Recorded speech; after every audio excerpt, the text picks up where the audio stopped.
এখানে ইশতেরি করলে আপনি পেয়ে যাবেন। আল্লাহ পাক বলেন وقطعن أيديهن وقلن حاش لله ما هذا بشرا إن هذا إلا ملك كريم। আল্লাহ পাক বলেন, এখানে এক্সাম্পল নিয়ে এসেছেন, ইউসুফ আলাইহিস সালাম এত সুন্দর আল্লাহ পাক বানিয়েছিলেন। নবী ইউসুফকে দেখে সমকালীন কিছু মহিলা পাগল হয়ে আমার বন্ধুগণ তাদেরকে লেবু কাটতে দেওয়া হয়েছিল, তাফসীরের ভিতরে এসেছে। তারা নবীর চেহারার দিকে তাকিয়ে, আমার বন্ধুগণ চেহারার দিকে তাকিয়ে লেবু কাটতে গিয়ে তারা হাত কেটে ফেলেছিল। আম্মা জান আয়েশা সিদ্দিকা রাদিয়াল্লাহু তাআলা আনহা বর্ণনা করেন, যেই মহিলাগুলো ইউসুফ নবীর প্রতি আকৃষ্ট হয়ে তারা লেবু কাটতে গিয়ে হাত কেটে ফেলেছিল, ওরা যদি আমার হাবিব বিশ্বনবী হযরতে মুহাম্মদুর রাসূলুল্লাহ সাল্লাল্লাহু আলাইহি ওয়াসাল্লামকে যদি দেখতো, তাহলে ওরা লেবু কাটতে গিয়ে হাত কাটা তো দূরের কথা, ওরা ওদের কলিজা পর্যন্ত কেটে ফেলতো। এত আল্লাহ পাক নবীজির চেহারার মধ্যে সৌন্দর্য দান করেছিলেন। জোরে বলেন সুবহানাল্লাহ। আকাশের তারাগুলি ঝিলিমিলি ঝিলিমিলি জ্বলছে, ডালে ডালে ফুলগুলি সৌরভে দুলছে, রাসূল এসেছে, হাবিব এসেছে, রাসূল এসেছে, হাবিব এসেছে। আরব দেশে কাবার পাশে মানবের সেরা মানব এসেছে, আমিনার কোলে চন্দ্র ধোলে, পাখিরা তালে তালে গান ধরেছে, হুজুর এসেছে, রাসূল এসেছে, হাবিব এসেছে, রাসূল এসেছে। ধন্য ধন্য হয়েছে ধন্য, রাসূলকে যে ভালোবেসেছে। লিল্লাহি তাকবীর। এই আওয়াজে বক্তার আলোচনা চাঙ্গা হবে এটা আশা করা যায় না। ধন্য ধন্য হয়েছে ধন্য, রাসূলকে যে ভালোবেসেছে, দোজখ হারাম হারাম হারাম জান্নাতে তার নাম লিখেছে, হুজুর এসেছে, রাসূল এসেছে, হাবিব এসেছে, রাসূল এসেছে। নারায়ে তাকবীর। সেই নবী আসার পরে যখন এই কোরআনের কথা আলোচনা করছিলেন, আমার বন্ধুগণ দেখতে পেল আবু জেহেল, উতবা সাইবা, মুগীরা, যত ইসলামের বিরোধিতা করা হয় না কেন, ইসলাম আস্তে আস্তে ইসলামের দলে লোকজন আবদ্ধ হচ্ছে, নবীজির পার্সেন্ট বেড়ে যাচ্ছে, মুমিনের পার্সেন্ট বেড়ে যাচ্ছে। আমার ভাইয়ারা তখন আবু জেহেল মিটিং একটা করলো, আর সেই মিটিং এর ভিতরে যা ফয়সালা করেছিল, আবু জেহেল, আবুল মানে পিতা, জাহিল মানে হলো মূর্খ, মূর্খের পিতা যে সিদ্ধান্ত নেবে, আপনি আপনার কমন সেন্স দিয়ে চিন্তা করুন, ভালো সিদ্ধান্ত নেবে। ও তো মূর্খের পিতা, ওর সিদ্ধান্ত ভালো হবে নাকি? কথা বলেন না কেন? ওর ফয়সালা তো ভালো হবে না, ভালো হবে না। পুরো পয়েন্ট, আমি মূল পয়েন্টে চলে এসেছি। সে যে সিদ্ধান্ত নিয়েছিল আজ থেকে ১৫০০ বছর আগে, আবু জেহেল যে সিদ্ধান্ত নিয়েছিল কোরআনের বিরুদ্ধে, আল্লাহ পাক ওই কথাটা হুবহু কোরআনে কারিমের ভিতরে উঠিয়ে দিয়েছেন। এখন আপনারা প্রশ্ন করতে পারেন যে আবু জেহেল মূর্খের পিতা, ওর সিদ্ধান্ত ভালো হবে না, সেই মন্দ সিদ্ধান্তটা আল্লাহ কোরআনে উঠালেন কেন? এটা একটা প্রশ্ন আসে। ফাসআলু আহলা যিকর ইন কুনতুম লা তা'লামুন। কোরআনে হাকিম আপনি পড়বে ৭ নম্বর পারা, হিফজে কোরআন ১ নম্বর পেজ, সূরা আল আম্বিয়া ১১২টা আয়াতের ৭ নম্বর আয়াত। আবার সূরা আন-নাহলে ৪৩ নম্বর আয়াতে একই কথা বলা হয়েছে। এই ব্যাপারে দুটো আয়াতই আছে গোটা কোরআন শরীফের ভিতরে। ফাসআলু আহলা যিকর ইন কুনতুম লা তা'লামুন। বলেন আল্লাহু আকবার। আল্লাহ রাব্বুল আলামিন বলেন, যে বিষয়ে তোমার নলেজ নেই, যে বিষয়ে তোমার জ্ঞান নেই, ওই বিষয়টা জানার জন্য তুমি জ্ঞানবান ব্যক্তির কাছ থেকে প্রশ্ন করে জেনে নাও। জোরে বলেন সুবহানাল্লাহ। তাইলে প্রশ্ন হলো, আবু জেহেল আবু জেহেল যে সিদ্ধান্তটা নেবে সেটা তো আদৌ ভালো হওয়ার কথা না, সেই কথা কোরআনে কারীমের ভিতরে এলো কেন? আমার বন্ধুগণ কি সিদ্ধান্ত নিয়েছিল? আয়াতটা আমি আগেই পড়েছিলাম, আবার আপনাদেরকে শুনিয়ে দিচ্ছি। আপনি 24 নাম্বার পারা সূরা ফুসিলাত আয়াত হলো 26। আল্লাহ পাক বলেন ওয়াকালাল্লাযীনা কাফারু লা তাসমাউ লিহাযাল কুরআন ওয়ালগাউ ফীহি লাআল্লাকুম তাগলিবুন। কাফেররা সিদ্ধান্ত নিয়েছিল তোমরা কোরআন এক নম্বরে শুনবা না, আর যেই জায়গায় কোরআনকে শোনানো হয়, কোরআনের ব্যাখ্যা দেওয়া হয়, বিশ্লেষণ দেওয়া হয়, এক নম্বরে তোমরা কোরআন শুনবে না, আর দুই নম্বরে কোরআন যারা শুনতে চায় সেখানে গিয়ে তোমরা হট্টগোল করে সুরগুল করে ওখানে বাধার সৃষ্টি করো, যাতে করে কোরআন ওয়ালা বিজয়ী হতে পারে না, আমরাই যেন বিজয়ী হতে পারি। বলেন নাউজুবিল্লাহ। এটা ছিল কাফিরদের একটা প্ল্যান, আর সেই প্ল্যানে আমরাও ঢুকে গেছি। বলেন নাউজুবিল্লাহ। আমরা এসে কোরআনের মাহফিলে ডিস্টার্ব করছি, হট্টগোল করছি। আলহামদুলিল্লাহ এখন পরিবেশটা ভালো হয়েছে। পরিবেশ আগের থেকে ভালো থাকলে এই এতটা কথা আমাকে বলতে হতো না, আমি অন্য আলোচনা করতে পারতাম। কষ্ট পাচ্ছেন আপনারা? বিরক্ত হচ্ছেন? শুনেন আল্লাহ কোরআন শুনুন। আমার বন্ধুগণ, যে কথাটা আমি আপনাদেরকে শোনাতে চেয়েছিলাম, আবু জেহেলের কথাটা আল্লাহ কোরআনে ওঠালো কেন? মহান আল্লাহ পাক আমাদেরকে এর মাধ্যমে একটা মেসেজ দিতে চান। What is meaning of the Quran?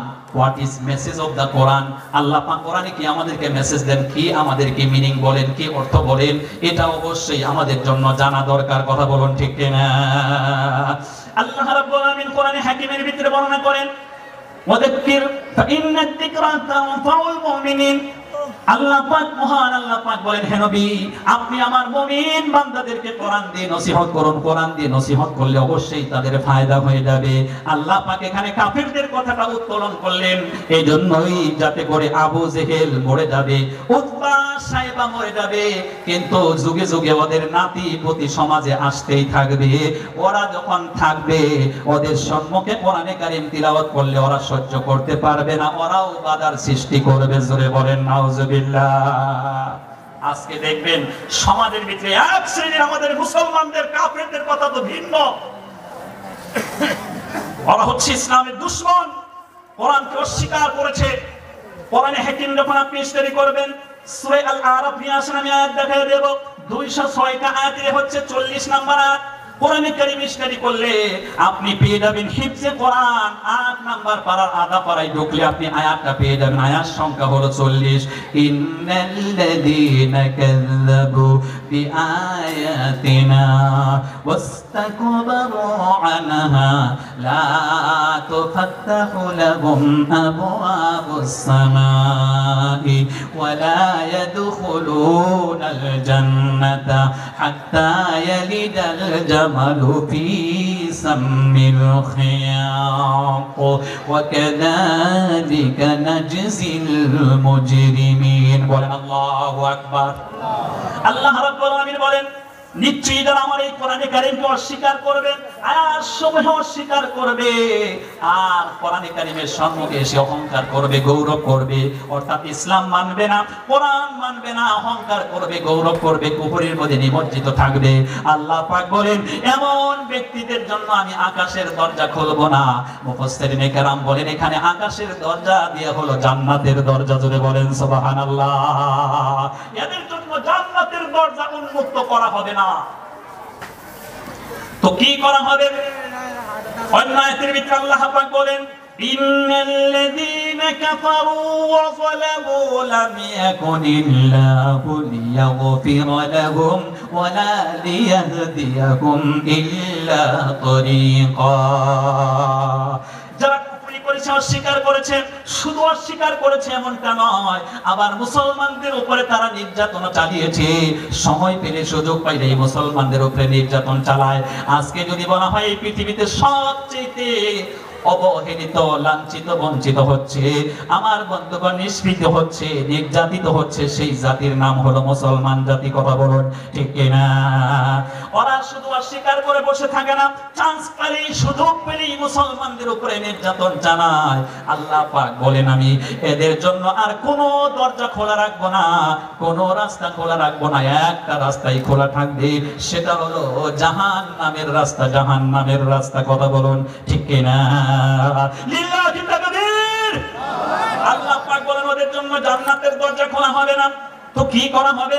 আল্লাহ পাক বলেন ওই ব্যক্তিগুলো আমি আল্লাহ রাব্বুল আলামিনের জান্নাতে যাওয়া এত অসম্ভব ব্যাপার, এটা আশ্চর্যকর ব্যাপার। আল্লাহ পাক এখানে একটা এক্সাম্পল নিয়ে এলেন, সময় হাতে নিয়ে এক্সাম্পল দিলে লোকেরা ভালো বুঝে কথা বলেন ঠিক কিনা? কোরআনে হাকিম যখন আপনি স্টাডি করবেন, আল্লাহ রাব্বুল আলামিন কোরআনে কারীমের ভিতরে আপনি 20 নাম্বার পড়া হিফজ কোরআন 20 নাম্বার পেজের ভিতরে পাবেন, আয়াতটা পেয়ে যাবেন সূরা আনকাবুত 69, টোটাল আয়াত আছে, এ হচ্ছে 43 নাম্বার আয়াত। আল্লাহ পাক বলেন ওয়া তিলকাল আমসালু নাদরিবুহা লিন-নাস ওয়া মা ইয়াকিলুহা ইল্লাল আলিমুন। মহান আল্লাহ পাক বলেন আমি কোরআনে কারীমের ভিতরে তোমাদের জন্য বিভিন্ন এক্সাম্পল দেই, উদাহরণ এজন্যই শুনিয়ে দেই যাতে করে জ্ঞানবান ব্যক্তি তাড়াতাড়ি বুঝে ফেলবে। জোরে বলেন সুবহানাল্লাহ। আল্লাহ পাক বলেন কি এক্সাম্পল দিলেন? ওইটা আমার মায়েদেরকে জিজ্ঞাসা করে দেখেন, এখন তো শীতের মৌসুম চলে এসেছে, এখন অনেক পরিবারই ধনী হয়ে গেছে বলে খেতা সেলাই করে না, খেতা বলেন না কি বলেন? আর আপনাদের কলকাতায় আমি দেখেছি, আমাদের আসামের খেতা যেটা, ওটার মধ্যে পাতলা পাতলা সেলাই হয়, মানে একটু অনেকটা ফাঁকা ফাঁকা সেলাই করে।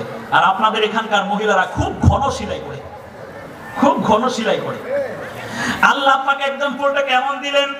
এই মায়েদের যাদের বয়স 40 হয়েছে অথবা তার চাইতে আপ হয়েছে, ওই কেতা সেলাই করতে গিয়ে সুইয়ের ছিদ্র দিয়ে একেবারে পাতলা সুতা, ওই সুতার মুখটা শির ছিদ্র দিয়ে ঢোকানো। আমার বন্ধুগণ হিমশিম খেতে হয়। আমার ভাইয়ারা নাতনিদেরকে ডেকে ডেকে দাদিমা বলে আমার চোখে এখন কাজ করছে না, আগে তো ঠিকই পারতাম এখন পারছি না, তুই এই সুইয়ের ছিদ্র দিয়ে সুতাটা ঢুকিয়ে দে, বলে কিনা? কথা বলেন। আল্লাহ রাব্বুল আলামিন কি এক্সাম্পল দিলেন? এই সুইয়ের ছিদ্র দিয়ে আমার বন্ধুগণ যেখানে সুতাই প্রবেশ করতে পারে না, সেই জায়গায় পৃথিবীর কোন বাবার ক্ষমতা হবে, কোন গোষ্ঠীর ক্ষমতা হবে, কোন বিজ্ঞানের ক্ষমতা হবে ওর ছিদ্র দিয়ে উষ্ণ গমন করাতে পারবে, উট ঢুকাতে পারবে? কথা বলছেন না কেন? পারবে? নিশ্চয়ই নয়। আল্লাহ রাব্বুল আলামিন তাই বলেন, কি মনে করেন এই কোরআনে কারীমকে? এই কোরআনে কারীম এমন একখানা কিতাব, আল্লাহর স্বয়ং কালাম। আমরা ডাইরেক্টলি আল্লাহ রাব্বুল আলামিনকে দেখিনি, দুনিয়ায় থেকে আল্লাহকে দেখাও সম্ভাবনা নেই। কোরআনে হাকিম স্টাডি করলে 7 নাম্বার পারা হিফজে কোরআন বের করলে 20 নাম্বার ছাপার ভিতরে সূরা আনাম 165টি আয়াতের ভিতরে এই আয়াত সংখ্যা হচ্ছে 103 নাম্বার আয়াত। কোন আল্লাহু আকবার। আর জোরে বলেন আল্লাহ। আর একটু মহব্বতে বলেন আল্লাহ। আল্লাহ পাক বলেন লা তুদরিকুল আবসার ওয়া হুয়া ইউদরিকুল আবসার ওয়া হুয়াল লাতীফুল খাবীর। মহান আল্লাহ পাক বলেন আল্লাহ রাব্বুল আলামিনকে কেউ দেখতে পারবে না, তবে হ্যাঁ ওই আল্লাহ পাক আমাদের সকলকেই দেখতে পাচ্ছেন। আল্লাহ পাক হচ্ছেন সূক্ষ্মদর্শী। বলুন সুবহানাল্লাহ। কোরআনে হাকিম আপনি ওই স্টাডি করবেন, আল্লাহ পাকের সৃষ্টির ওই পূর্ণতার দিকে তাকালে আল্লাহর কথা মনে পড়ে যাবে, আল্লাহকে আপনি অনুধাবন করতে পারবেন। কোরআনে হাকিম স্টাডি করলে 3 নাম্বার সূরাটার নাম হলো সূরা আল ইমরান, দা ফ্যামিলি অফ ইমরান। 200টা আয়াত পেয়ে যাবেন। 190 নম্বর আয়াতে আল্লাহ পাক বলেন ইন্না ফি খালকিস সামাওয়াতি ওয়াল আরদি ওয়া ইখতিলাফিল লাইলি ওয়ান নাহার লাআয়াতিল লিউলিল আলবাব। আল্লাহ পাক বলেন নিশ্চয়ই আকাশ, নবমণ্ডল এবং ভূমণ্ডল সৃষ্টির মধ্যে রাত এবং দিনের পরিবর্তনে এই যে শীতের মৌসুম চলে আসতেছে, আল্লাহ পাক দিনটাকে রাতের ভিতরে ঢুকিয়ে রাতকে লম্বা করে দিচ্ছেন, দিনটাকে খাটো করতেছেন। কথা বলুন ঠিক কিনা? এই যে করতেছেন মহান আল্লাহ পাক, আল্লাহ তো সিদ্ধান্ত নিয়েছেন এটা করবেন। দুনিয়ার বিশ্ববাসী যত মানুষ আছে, জিন মণ্ডলী আছে, সকলের শক্তি প্রয়োগ করে এই রাতটাকে আগে যে খাটো ছিল ওটা ধরে রাখতে পারবেন। খাটোই থাক, পারবে? কথা বলছেন না কেন? পারবে। তাই আল্লাহ পাক বলেন নবমণ্ডল এবং ভূমণ্ডল সৃষ্টির ব্যাপারে রাত এবং দিনের পরিবর্তনে আল্লাহ পাকের সৃষ্টি জগতের দিকে যারা জ্ঞানবান ব্যক্তি, এ নিয়ে যারা গবেষণা করে চিন্তা চর্চা করে, আল্লাহ পাক বলেন আমার নিদর্শন রয়েছে, আমার কুদরত রয়েছে। এই সৃষ্টি নৈপুণ্যতা নিয়ে গবেষণা করলে অবশ্যই অবশ্যই আল্লাহকে সে অনুধাবন করতে পারে, আল্লাহর প্রতি ঈমান চলে আসে। কথা বলুন ঠিক কিনা? তাই আল্লাহ পাক 191 নম্বর আয়াতে দিলেন, আল্লাহ পাক বলেন আল্লাযীনা ইয়াযকুরুনাল্লাহা কিয়ামান ওয়া কুউদান ওয়া আলা জুনুবিহিম ওয়া ইয়াতাফাক্কারুনা ফী খালকিস সামাওয়াতি ওয়াল আরদ রব্বানা মা খালাকতা হাযা বাতিলান সুবহানাকা ফাকিনা আযাবান নার। মহান আল্লাহ পাক বর্ণনা করেন, এজন্য আমার কিছু বান্দা আছে যারা দাঁড়ানো অবস্থায়, শোয়া অবস্থায়, বসা অবস্থায় আল্লাহ পাকের সৃষ্টি জগৎ নিয়ে গবেষণা চালায়, আল্লাহ পাকের জিকিরে তারা লিপ্ত হয়ে যায়, আর তাদের মুখ থেকে এই কথা বেরিয়ে আসে, ও আল্লাহ আপনি পবিত্রতা, আপনার পবিত্রতা ঘোষণা করছি। এগুলোকে আল্লাহ আপনি অনর্থক সৃষ্টি করেন নেই, আপনি মেহেরবানি করে জাহান্নাম থেকে আমাদেরকে বাঁচিয়ে দেন। বলুন আমিন। নারায়ে তাকবীর। আমার ভাইরা, এজন্য এই কোরআনকে অস্বীকার করা যাবে না, কোরআনের মঞ্চে এসে সত্য ভুল করা যাবে না, সুর ভুল করা যাবে না। কাফেররা তো বাধা দেওয়ার সৃষ্টি করেই, চেষ্টা তো চালাই। আমাদের মুসলমানদের ভিতরে কিছু লোক পাবেন যারা নাকি আলিম ওলামাদেরকে দেখতে পারে না, পছন্দ করে না।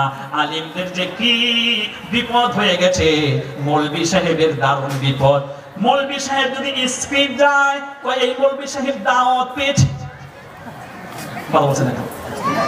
আবার যদি আসতে যায় বলবে মৌলভী সাহেব কয়েকবারই খেয়েছে, এই জন্য যেতে পারছে না। মৌলভী সাহেবের যে কি বিপদ হয়েছে, স্পিড গেলে কয় দাওয়াত পেয়েছে, আসতে গেলে কয় খাইয়েছে বেশি খেয়েছে। মুসলমানদের ভিতরেও কিছু লোক আছে মাদ্রাসার তালিবে ইলমদেরকে পছন্দ করে না, দেখতে পারে না। ও আমার ভাইয়ারা, তাদেরকে ভালোবাসে না, মহব্বত করে না। চায়ের দোকানে বসে বসে মাদ্রাসার তালিবে ইলমদের বিরুদ্ধে আপনি দেখবেন সমালোচনা করতেছে। চায়ের দোকানে যারা যায়, আমি এটা আমার ভাষায় এভাবে বলি, চায়ের দোকানে আমরা যারা চা খেতে যাই, যিনি চা সেলম্যান, অর্থাৎ ওই দোকানে যে কর্মচারী, ও হচ্ছে সেলম্যান, তো এ হচ্ছে ইন্টার পাস। আর যিনি চা দোকানের মালিক, চায়ের দোকানের মালিক, ও হচ্ছে FM পাস, আমাদের আসামে বলে মৌলভী পাস। আর আমরা যারা চা খেতে যাই সব মুফতি পাস। চায়ের কাপ হাতে নিয়েই ফতোয়া দেওয়া শুরু করবে যে এই এলাকার ওই মসজিদের মৌলভী সাহেব ভালো নয়, এই মাদ্রাসার ওই স্টুডেন্ট ভালো নয়, ওই হুজুর ভালো নয়, ওই মৌলানা সাহেব ভালো নয়। যে শুধু এই কথা বলে আসলে নিজেই ভালো নয়। কথা বলছেন না কেন? সে নিজেই ভালো না।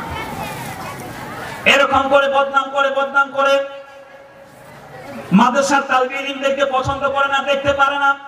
আমার বন্ধুগণ, মাদ্রাসার বিরুদ্ধে কথা বলে কোরআনে হাকিম যখন আপনি উঠাবেন, ওই যে সূরা কলম তিলাওয়াত করেছিলাম আমার ভাইয়ারা, এই সূরাটা পড়লে 13 নম্বর আয়াতের ভিতরে যারা মাদ্রাসার বিরুদ্ধে কথা বলে, হক্কানি আলিম উলামার বিরুদ্ধে কথা বলে, মাদ্রাসাকে ভালোবাসে না, দেখতে পারে না, আল্লাহ রাব্বুল আলামিনের কুদরতি কলম দিয়ে ওই বান্দার একটা লিস্ট আছে, আল্লাহ পাকের কুদরতি কলম দিয়ে ওই বান্দাকে, আমার বন্ধুগণ, আর বান্দা নামে লিপিবদ্ধ থাকে না, ওই বান্দার নামটা জারদ সন্তান হিসেবে আমার বন্ধুগণ লিপিবদ্ধ হয়। বলেন নাউজুবিল্লাহ।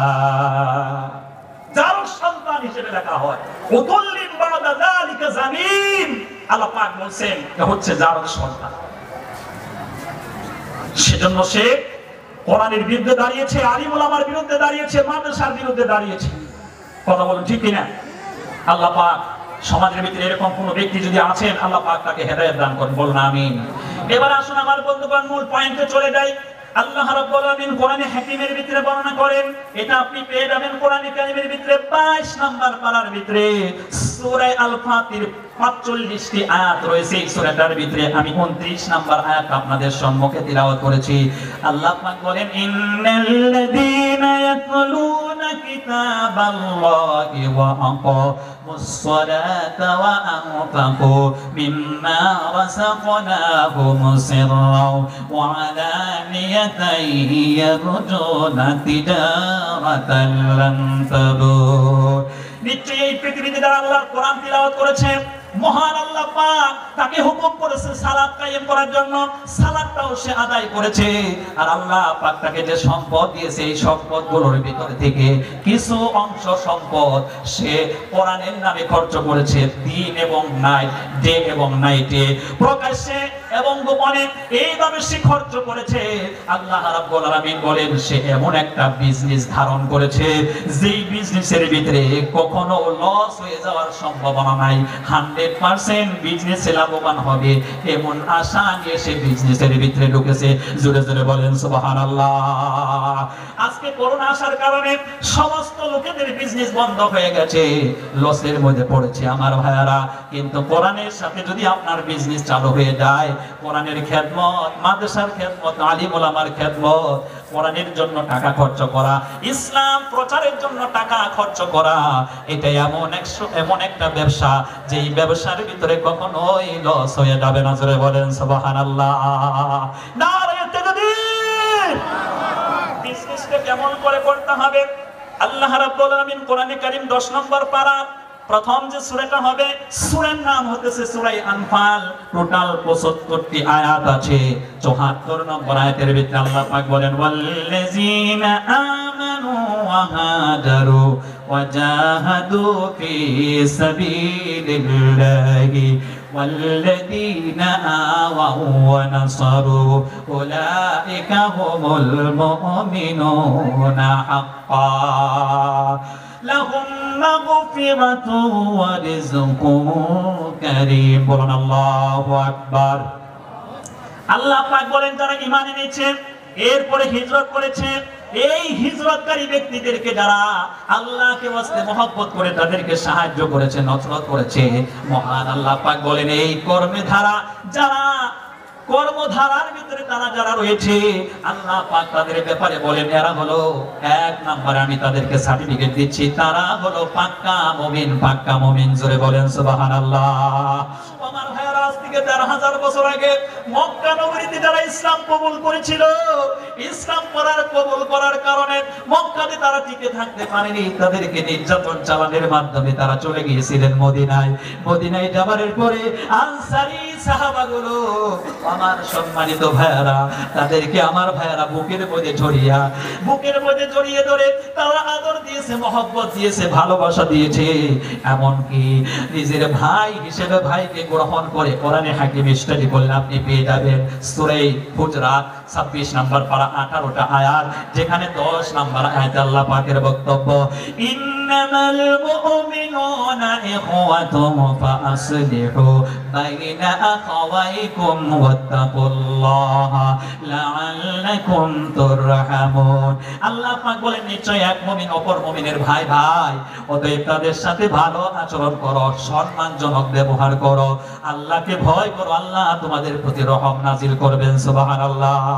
আমার ভাইরা, আল্লাহ পাকের রাসূল সহ সাহাবায়ে কেরাম যখন মদিনায় চলে গেলেন, যাবার পরে মদিনার আনসারী সাহাবাগুলো পাগল হয়ে গিয়ে নিজের যার 2 বিঘা জমি ছিল, ভাইকে 1 বিঘা জমি দিয়ে সাহায্য করে আমার ভাইরা এই পৃথিবীতে ইসলাম প্রচার হয়েছে। কথা বলেন ঠিক কিনা?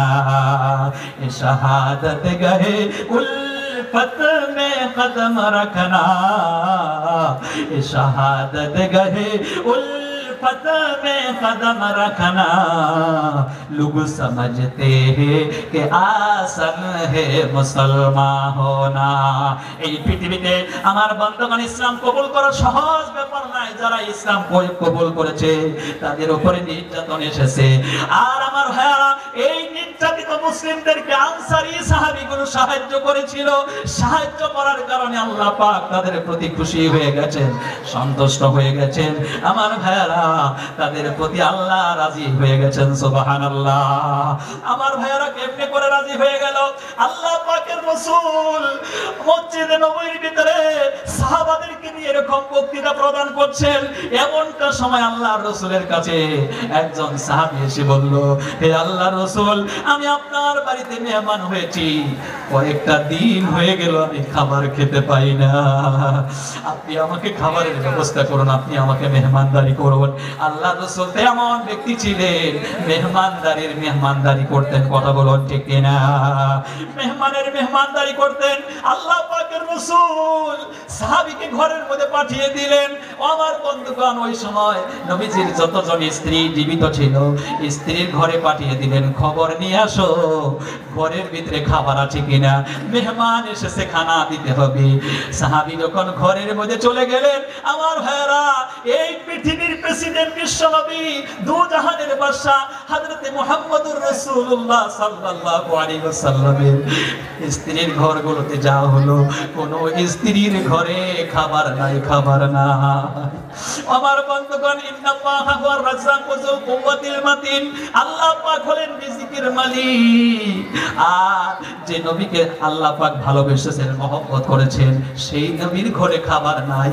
আল্লাহ রাসূলকে প্রশ্ন করা হলে নবীজি বলেন, এই দুনিয়াতে আমি বেশি খাবার খাওয়াটা পছন্দ করি না, আমি তো এই আশা করি এক ওয়াক্ত ভুকা থাকবো, আর ওয়াক্ত আল্লাহ খাবার দেবে, দিল থেকে আল্লাহর প্রশংসা চলে আসবে। সুবহানাল্লাহ। আমার ভাইরা, আল্লাহ পাকের রাসূল সাল্লাল্লাহু আলাইহি ওয়াসাল্লাম, সম্মানিত বন্ধুগণ, তখন এক সাহাবীকে ডাক দিলেন, ও আমার সাহাবী, তুমি এই মেহমানটাকে নিয়ে বাড়িতে যাও, বাড়িতে নিয়ে এই মেহমানকে তুমি মেহমানদারি করবে। সাহাবীর নাম হলো আবু তালহা আনসারী রাদিয়াল্লাহু তাআলা আনহু। আমার সম্মানিত বন্ধুগণ, মেহমানকে যখন বাড়ি নিয়ে গেলেন, বাড়ি নিয়ে গিয়ে বিবির সাথে পরামর্শ করতেছেন, সলা পরামর্শ করতেছেন। ও আমার বন্ধু, বিবিকে ডাক দিয়ে বলতেছে, হে প্রাণের বিবি, আমি আল্লাহর রাসূলের মেহমান নিয়ে এসেছি, তাড়াতাড়ি খাবারের ব্যবস্থা করো। বিবি বলতেছে, হে প্রাণের স্বামী, আপনি কি করেছেন? আপনি তো জেনে শুনে যাওয়ার দরকার। আমাদের বাড়িতে তো আজকে শুধু একজনে খাবার হবে, শুধু এমনটা খাবারই আছে, ছেলে পেলেগুলো কান্না করতেছে খাবারের জন্য, আমরাও কি খাবো? এরপরে আপনি মেহমান নিয়ে এসেছেন। আল্লাহ পাকের রাসূল সাল্লাল্লাহু আলাইহি ওয়াসাল্লামের কথা শোনালেন, ও বিবি, আল্লাহ রাসূলের দরবার থেকে মেহমান নিয়ে এসেছি। আমার বন্ধুগণ, বিবি আর কোনো কথা বলে না। আল্লাহ পাকের রাসূলের মেহমান যখন নিয়ে এসেছেন, লাগে আমরা খাবো না, কিন্তু মেহমানকে মেহমানদারি অবশ্যই করব। কিন্তু বন্ধুগণ, সেই সমাজের মহিলা, সাহাবীদের স্ত্রী কত ভালো ছিল। আর আমাদের এলাকার যে মহিলাগুলো আছে, আমার ভাইরা, এই যে বিজনেসে লস হয়েছে, করোনা এসেছে, বিজনেস ভালো না, ইনকাম ভালো না, এবার স্ত্রীর মুখের দিকে তাকালে যেন অমাবস্যা আন্দার অন্ধকার। বুঝেন তো আমার ভাষা? স্ত্রীর মুখে তাকালে